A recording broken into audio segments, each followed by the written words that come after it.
Hi there, Sir Richard Little from Your Land Partner, joining you once again.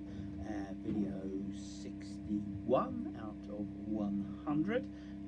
We are getting close to the end of our planning series, our mini planning series. I think it will be 12 videos, possibly 13, depending on how we go.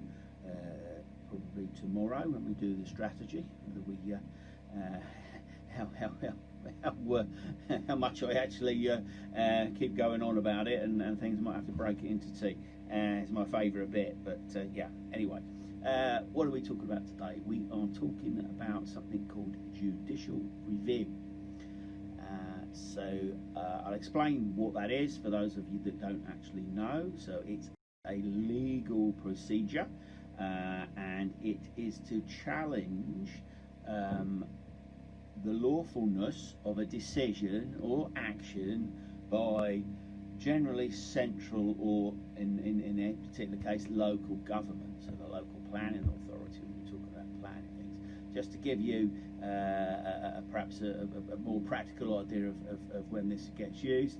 It was used not many months ago when the government, Boris Johnson specifically, was challenged over some of the decisions they made in respect of Brexit in the UK, and by they were challenged by some relatively wealthy people, because this is not an inexpensive process. But anyway, back to the relevance in terms of planning. So we've spoken before about being don't celebrate too early when your planning consent comes through. So judicial reviews can apply when a scheme is consented, or indeed when a scheme is refused, and once it's gone through the appeal process and the appeal has been dismissed or upheld. Who can apply? Well, pretty much anybody really, and so the developer may well apply for judicial review if the planning consent has been refused all the way through, appeal dismissed, etc. But you have to have, it's not about disagreeing with the decision, it's disagreeing with the way, the process, the procedure that was followed. It wasn't lawful. An example might be that local planning authority maybe allowed the public consultation to go on for way over the 21 days, and they were waiting. It's thought that they were waiting for certain people to put their representations forward. So that could be a little bit dodgy. That happens. It's not that uncommon. There's all sorts of things in and around that, so it's procedural. So from the other side of the view, if you're on the other side, you are a third party particularly, and the planning consent has been approved, you may well want to apply for a judicial review on the basis that maybe the public consultation never happened. That's a procedural, it means that it could potentially be unlawful. So it's not sufficient that you don't like the decision, you have to have procedural grounds on it.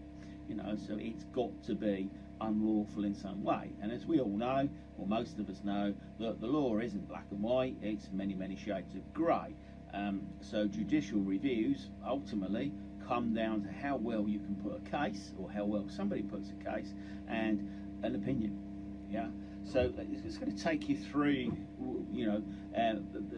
the process. So you get your planning consent. I'm going to take you through both scenarios. You get your planning consent and you don't get your planning consent, because this has potentially massive implications on everybody. Yeah.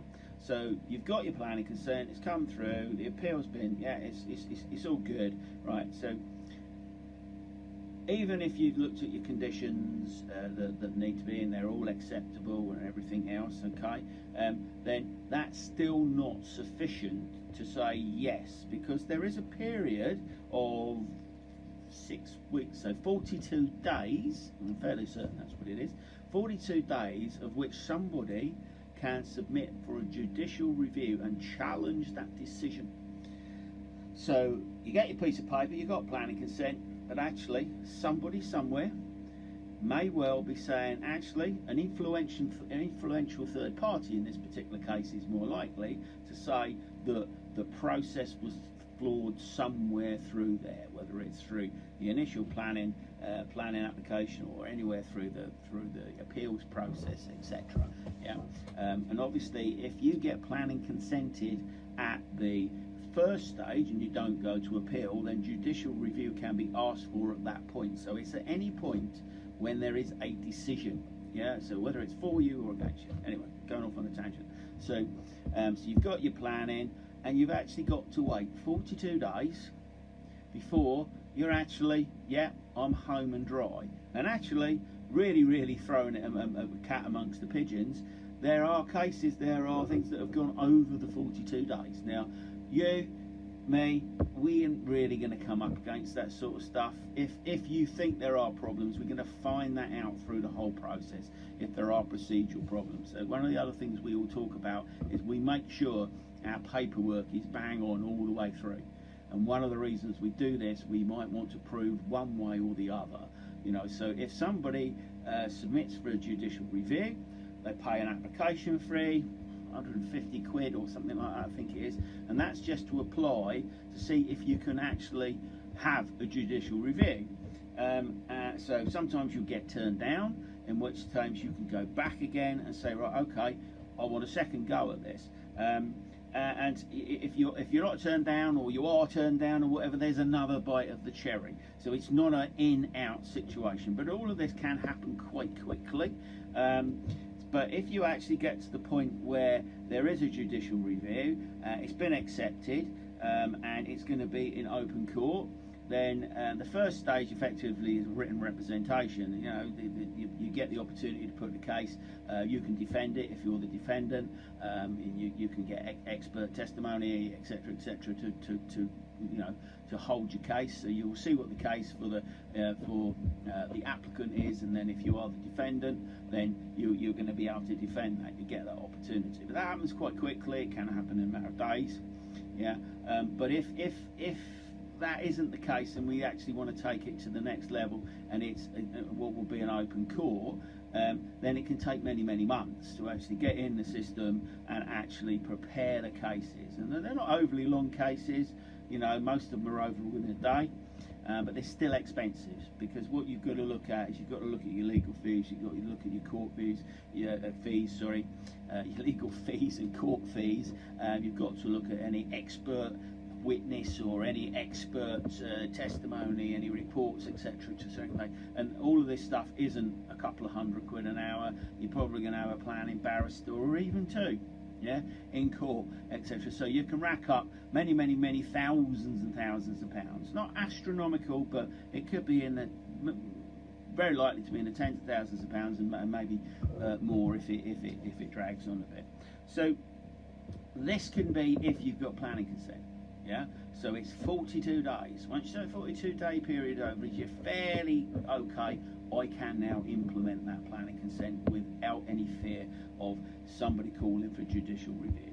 Lots of people, quite a few people, well, we come across them, that they threaten this because they know it's there, and they're perhaps third party and they're objectors and everything else, and they're not going to let it go. But generally, most third parties fall away unless they're very wealthy, or, you know, they've got deep pockets, or they're really obstinate, you know, they really want to take it forward. But unless there is a legal reason, a process reason, just because they don't like the fact you've got an application, there has to be that unlawful action, or in misprocedure, or somebody's done something wrong and they've got to prove it. Yeah, so, you know, if you've ticked all your boxes, you should be okay.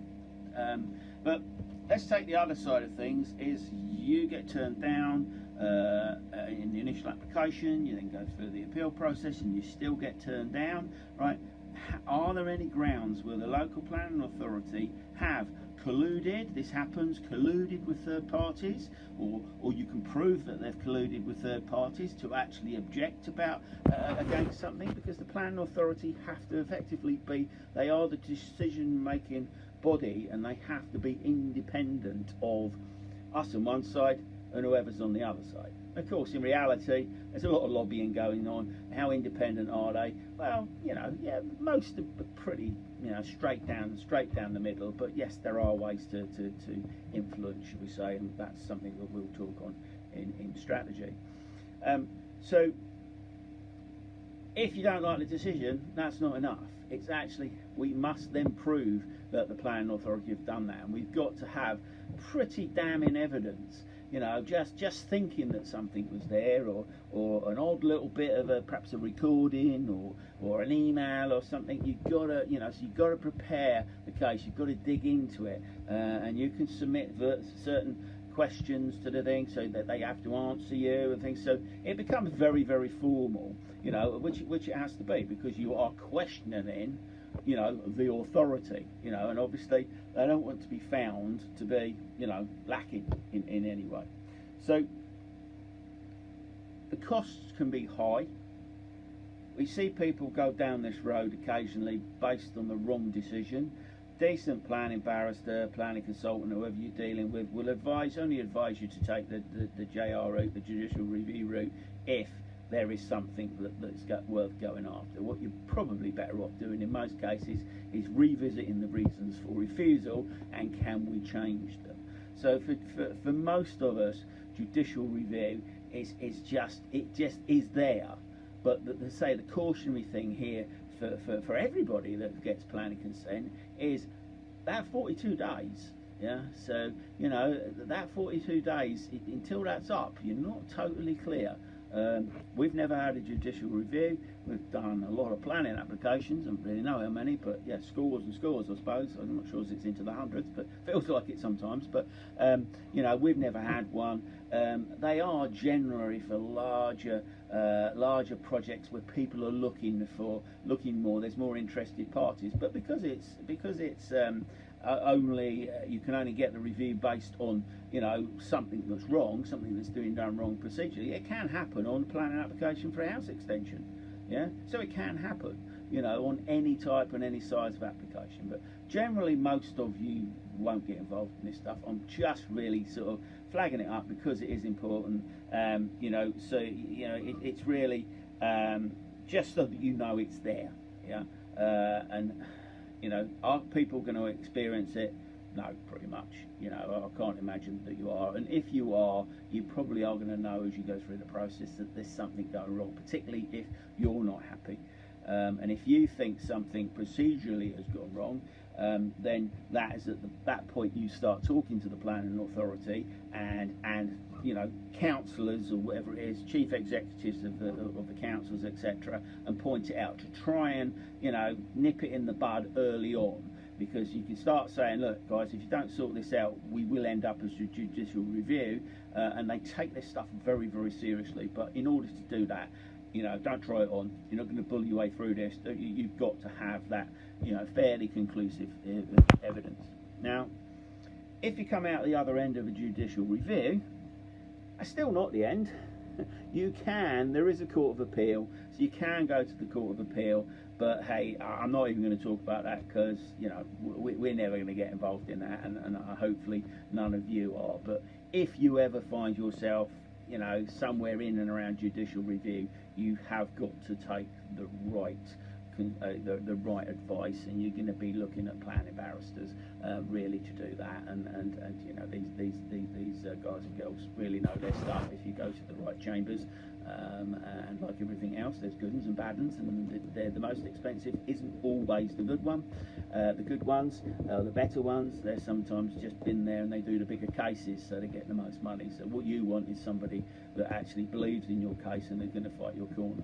But anyway, not going to talk about it too much more. So that's been judicial review.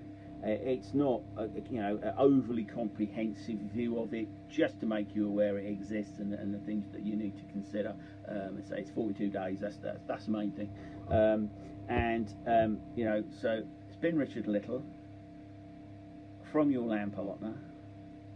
Checking 61 of 100. Tomorrow, or the next video in this series, depending on when you're watching them, is going to be either the whole or part one of planning strategy, you will need a paper and pen because I do go off on a tangent on this, but it is the most important part of planning for a developer. It's actually working out how we're going to get the consent that we want to, routes have we got through the planning process that we can utilise. It's knowing the system and knowing what's best for what you want to achieve. So you've got your goal up there, and right, what have I got down here? How many different routes to get to there, and how many different plays am I going to have to make? Anyway, I'm going to stop talking about it now. But that's the next video in this series, or possibly even two. I'll limit I'll limit to sort of 40 minutes because that's getting on a bit. So if we're still going after 40 minutes, I'll break it and do a part two. So, been Richard Little from Your Land Partner, and I hope you'll join me again on another video. Take care.